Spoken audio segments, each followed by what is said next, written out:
China in दिनों manipulate कर रहा है सारे देशों को। कैसे? उन्हीं 4 हथियारों से, साम दाम दंड भेद। साम नाम से स्पष्ट है, संवाद, बातचीत करता है, हनी टॉक करता है सारे देशों से, हनी शहद जैसी बातें करता है, बहला फुसला के उन सारे देशों को अपने साइड करना चाहता है और अपने ऊपर आश्रित करना चाहता है कि चाइना के बिना कोई कुछ कर ही ना पाए। उसके बाद आता है दाम। वो एक मूल्य देकर सभी देशों को खरीद लेना चाहता है, उनकी आर्थिक स्थिति, उनकी फाइनेंशियल कंडीशन, उनकी इकोनॉमिक कंडीशन तोड़ देना चाहता है, जैसा कि अभी कनाडा, नेपाल और मालदीव्स के साथ हो रहा है। आगे इसके बारे में बताएंगे। दंड। अब 2020 तो याद ही होगा यार, कितना बड़ा दंड दिया चाइना ने, कोरोना नामक दंड। कोविड-19 एक्चुअली क्या हुआ, एक्सपेरिमेंट कर रहे थे चाइना वाले, वुहान में वो जैविक हथियार बना रहे थे, वो दंड इससे भी बड़ा होता। ये तो ट्रेलर था, गलती से उस एक्सपेरिमेंट से वायरस लीक हो गया। वायरस लीक होने की उसने सूचना WHO को भी नहीं दी। ये तो भला हो ताइवान का, जो उसका पड़ोसी देश है, कि उन्होंने WHO को नोटिफाई किया तुरंत ही, और WHO ने तुरंत ही एक्शन लिया। भेद। तो आज की वीडियो इस पर ही बेस्ड है। चाइना इन दिनों कई देशों के डेमोक्रेसी में घुसा हुआ है। वहां वो दीमक की तरह घुसकर उस देश को खोखला कर रहा है। कनाडा को वो पपेट की तरह नचा रहा है। वहां के इलेक्शन में इंटरफेरेंस करता है। कैसे लॉ होना चाहिए, यह आपको सुनकर बड़ा आश्चर्य हो रहा होगा। कैसे लॉ होना चाहिए तो देश निर्धारित करता है ना, बट यहाँ चाइना कर रहा है। ये पूरा चाट गया है कनाडा को। अब देखिए लॉज भी कैसे होने चाहिए, वो कैसे इन्फ्लुएंस करता है, मैं आगे बताता हूँ। अच्छा, आपको सुनने को मिलेगा कि जस्टिन ट्रूडो, जो कनाडा को प्राइम मिनिस्टर है, हर चीज में इंडिया को ब्लेम करते हैं। क्राई बेबी की तरह, कुछ भी हुआ इंडिया पे ही ब्लेम करेंगे। अब देखिए कि हरदीप सिंह निज्जर, उसके मर्डर के लिए भी इंडिया को ब्लेम किया जा रहा है। आप जानते हैं क्यों? क्योंकि डायरेक्टली कनाडा जो है चाइना से डरता है। कैसे? क्योंकि चाइना वहां के लिबरल पार्टीज को फंड करता है। लिबरल पार्टीज का लीडर कौन? हमारे क्राई बेबी जस्टिन ट्रूडो।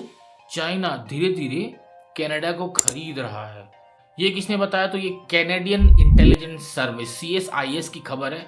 और ये एक लीक जो उन्होंने CSIS ने दी है, वो कुछ और जगह भी शेयर किएगी, जैसे कि 5 आइज, कनाडा के 5 आइज कंट्रीज है, जिसमें से जर्मनी, इंग्लैंड, अमेरिका, ऑस्ट्रेलिया है और एक न्यूजीलैंड है, इनको भी दिया गया। तो चाइना एक्चुअली कनाडा के थ्रू अमेरिका पे अटैक करना चाहता है, जहां से वो पूरे वर्ल्ड को मैनिपुलेट कर सके एकदम इजीली। और चाइना म्युनिसिपल पार्टी से लेकर पार्लियामेंट तक इंटरफेरेंस करता है। आप जानते नहीं कि किस लेवल तक इंटरफेरेंस है कनाडा में चाइना कर रहा है। और हम सब पिछले जो न्यूज आ रहे होंगे पढ़ के देखिएगा कि हम सोच रहे थे कि अफ्रीका को कंट्रोल करना चाहता है। अब अफ्रीका जैसे देश को कंट्रोल करके चाइना क्या ही कर लेगा। ये तो कॉमन सेंस की बात है कि वो लंबा हाथ मारना चाह रहा है, वो अमेरिका पे कब्जा करना चाह रहा है। वहाँ पे आरोप क्या लगे जो CSIS ने लगाया चाइना पे कि 2021 में जब इलेक्शन हुए थे तो लिबरल पार्टी को फंड दिया गया था। लिबरल पार्टी के लीडर, अभी बता दूं, जस्टिन ट्रूडो हैं, वो जीत कर आए, ये मेक श्योर किया गया। चाइना कैसे करता है ये सब? वो पहले कुछ स्टेप्स में करता है, जैसे वो प्रो चाइनीज लोगों को ढूंढता है उस देश में, कि जो चाइना को फेवर करता हो, जो प्रो चाइना के बारे में बातें करता हो, ऐसे लोगों को वो आइडेंटिफाई करता है और उनको फंड देके या कुछ भी बात करके, कुछ भी करके उन्हें अपने ग्रुप में शामिल करता है।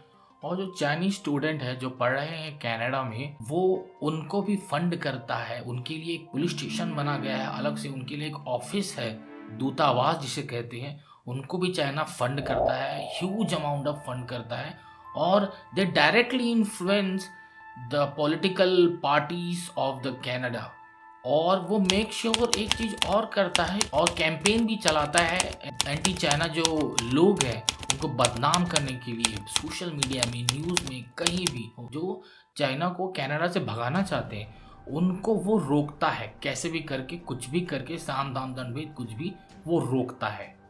उनको बदनाम कर दो ताकि वो सत्ता में ही नहीं आ सके और हमारे ही प्रेसिडेंट आए, जिनको हम चुन के लाए, जो हमारे फेवर में, हमारे हित में कर, हमसे हाँ में हाँ मिलाए। 100 बात की एक बात। कुछ मंत्री हैं कनाडा के जो कॉन्सुलेट में, मतलब विदेशी दूतावास, जहाँ पे अधिकतर चाइना के लोग रह रहे हैं, वहां पे उनका आना जाना है बार बार। तो ऐसे में सस्पिशियस तो होगा ही कि, और स्पेशली अगर वो मिनिस्टर इंपॉर्टेंट पोर्टफोलियो होल्ड करता हो पॉलिटिकल पार्टीज का, और या फिर पॉलिटिकल पार्टी का मेंबर हो, तो और भी सस्पिशियस हो जाता है ये सब चीजें। और चाइना का इंटरफेरेंस तो इस हद तक है कि जो पुलिस बूथ बने हैं, जो उनके लिए विदेशी दूतावास बने हैं, वहाँ चाइना के लोग आते हैं और पॉलिटिकल मेंबर सबको हड़काते भी हैं। एंटी चाइना के लोगों को वहाँ पे हैरेसमेंट भी करा जाता है, बुलिंग करा जाता है। और एक मजे की बात बताता हूँ कि जो चाइनीज सिटीजन है, एक्चुअली सिटीजन नहीं है, पढ़ने के लिए आए हैं और कुछ काम से आए हैं, वो कनाडा में, वो भी वोट दे सकते हैं। यस गाइस, वो एक्चुअली वोट नहीं दे रहे हैं बट इन्फ्लुएंस कर रहे हैं।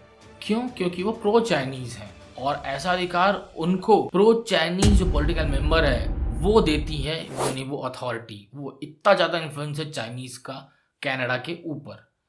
तो आप डिसाइड कीजिए कि या ये गलत है कि सही है, मुझे कमेंट में बताइए। ये तो सरेआम हैरेसमेंट हो रहा है, देश के लॉज का चीरहरण हो रहा है और जस्टिन ट्रूडो इन सब के बारे में जानते हैं। जस्टिन ट्रूडो से एक बात साफ करनी चाहिए कि भाई क्या फूक के आया तू।